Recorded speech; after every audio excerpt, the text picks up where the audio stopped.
Hello, magandang araw na naman. Meron na naman akong isi-share sa inyo sa ating apps na matagal ko nang ginagamitin ito, maging money online, digital money natin. Ito ay ang GCash. Marami na din ito mga updated na mga pwede nating pagkakakitaan dahil meron na din itong crypto. Ayan, na-open ko na ang aking GCash. Sa mga wala pang GCash, sa mga new, i-register nyo na ang inyong SIM card tapos install nyo ang GCash apps. Ito ang madali sa pagsisend ng money, sa pagre-receive ng money gamit itong send. At pwede din tayong bumibili dito ng load, ito, sa lahat po ng network. At pwede din natin gamitin ito sa pag-transfer ng pera sa iba't ibang bangko, digital man or offline and online bank, pwede siya. At pwede na din natin gamitin ito sa pagbabayad ng bills, ito sa electric bills, water bills, cable, internet, telecom, credit card, loan, government, insurance, transportation, real estate, healthcare, sa school, sa payment solution at sa iba pa. Yan po, i-click nyo lang kung alin ang gusto nyong bayaran at saka pwede din tayo ditong makapaghiram. Ito may J-loan, dito tayo pwede makapaghiram. May G-Gives, pwede din tayong manghiram para sa loan. At pwede tayong magbaro ng G-Credit gamit ang SimBank.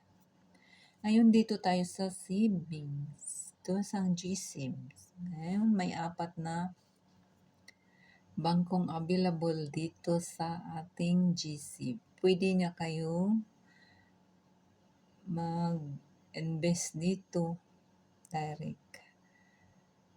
Ayan siya, ating GSIBs. 4 na partner bank siya. May Digital Bank, Uno Bank, BPI, SimBank at MyBank. Yan lang yung akin. Nakikita yung ayan, back tayo. Dito naman sa G-Insure. Para sa ating mga insurance. Kasi mag-next daw tayo. Ayan. Gusto mo mag-insurance, ang mga categories niya: health, life, accident, tools, travel, occupation, vehicle, lifestyle, property, business, pets. Ayan yung mga insurance at iba pa. Hindi na natin i-view. Tapos back tayo dito sa GNBs. Dito naman tayo sa GNBs. Ako, matagal na ako dito sa GNBs. Nag-invest ako sa GFund Invest as low as 50 pesos.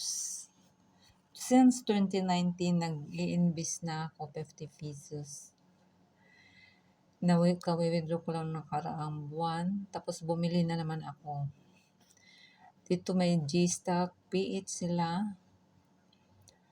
May G-Stock Global, pwede kayo dito. At ngayon may bago naman, itong G-Crypto. Nagbabuy and sell at transfer crypto na sila. Tumatanggap na din sila ng mga Bitcoin. Dito tayo sa crypto. Tingnan natin. Wala akong gi-invest dito na crypto sa ngayon. Kasi doon ako sa ibang apps na gi-invest ng crypto.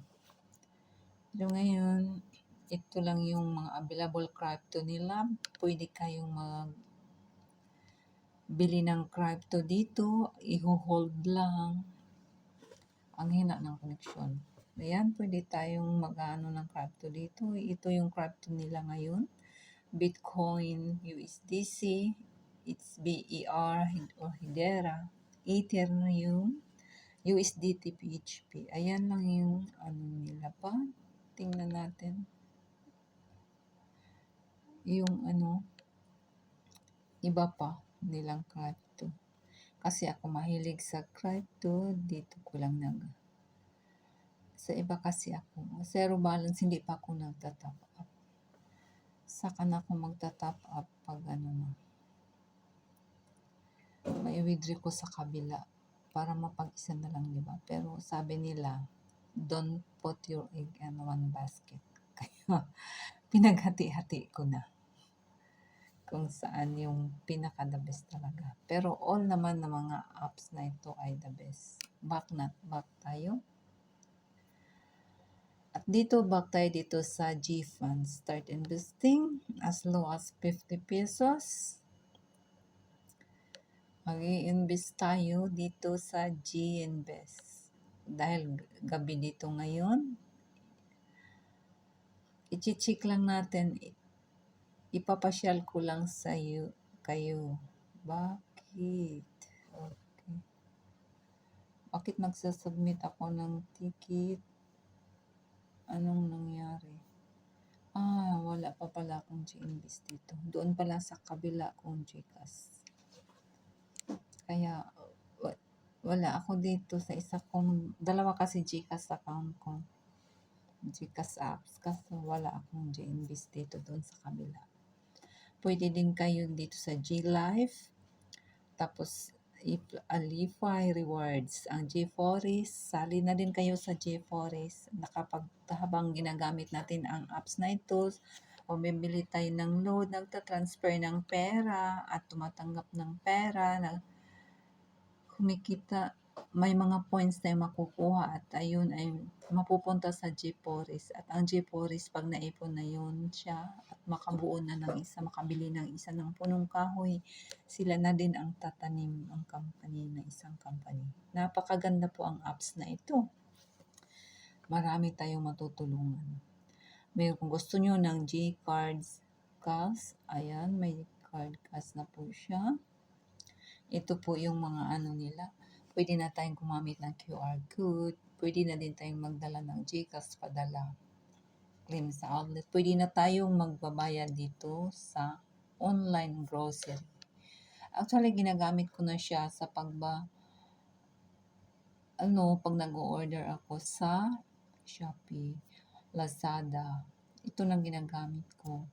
Ito na yun, kung gusto nyo manghiram, meron na sila.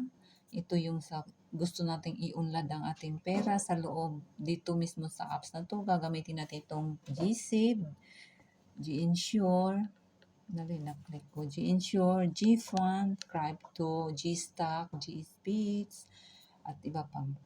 Pero pag-aaralan din natin. Okay? May mga lucky load pa, nagbibigay din sila ng mga ano. Ayan po, pag i-manage nyo.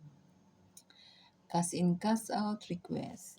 Ayan po, napakaganda po ang apps na ito ngayon. Ito po ay ang GCash apps. Dalawa po ang GCash ko.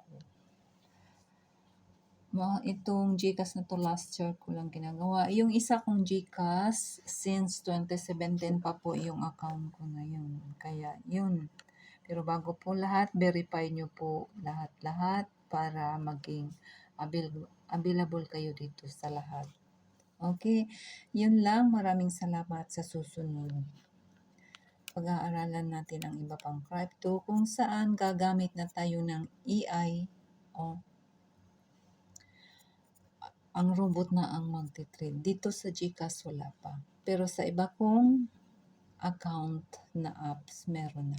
Kaya, yun na po. Maraming salamat sa mga nagustuhan nyo po ang aking mga paliwanag or may gusto message lang kayo. Huwag nyo pong kalimutan mag-subscribe. Like naman ang aking video. Share nyo na rin sa iba. Hit nyo rin ang notification bell para updated kayo sa aking mga bago. Lalo na yung inain ngayon, ang crypto AI o robot. Ako, nagtitrade ako gamit ang robot. Nag-hold lang ako kasi wala akong panahon sa pag-buy and sell on the spot. Kaya, thank you. Maraming salamat. God bless.